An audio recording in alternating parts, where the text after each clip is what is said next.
Radhe Radhe friends, जय श्री कृष्णा। तो कैसे हैं आप सब? आप सभी का स्वागत है हमारे चैनल में। तो फ्रेंड्स, आज मैं आप सभी के लिए एक बहुत ही प्यारा और मज़ेदार सावन स्पेशल कजरी गीत लेकर आई हूँ।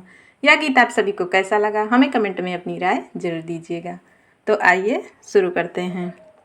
हम कलिहले हरे रंग के चूड़ी पिया बाटे जरूर पिया ना हो। हम कलिहले हरे रंग की चूड़ी पिया बाटे जरूर पिया ना। कौन चले ना बहाना बंद कई दे बैखाना। कौन चले ना बहाना बंद कई दे बैखाना। हो तो हर सुनबे न कौन मजबूरी पिया बाटे जरूर पिया ना।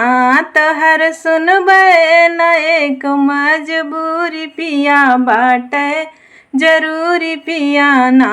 हम कलिहले हरे रंग की चूड़ी पिया बाटे जरूर पिया ना।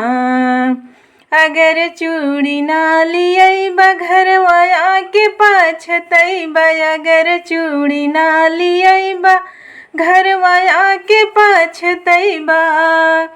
हो हम तोह से बनाई ले दूरी पिया बाटे जरूर पिया ना। हो हम तोह से बनाई ले दूरी पिया बाटे जरूर पिया ना।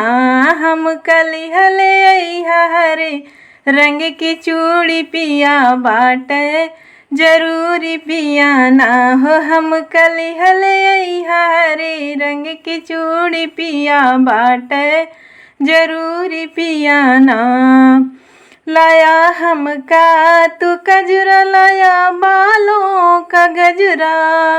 हो लाया हमका तू कजरा लाया बालों का गजरा। हम कलिहले पानी और पूड़ी पिया बाटे जरूर पिया ना। हो हम कलिहले पानी और पूड़ी पिया बाटे जरूर पिया ना।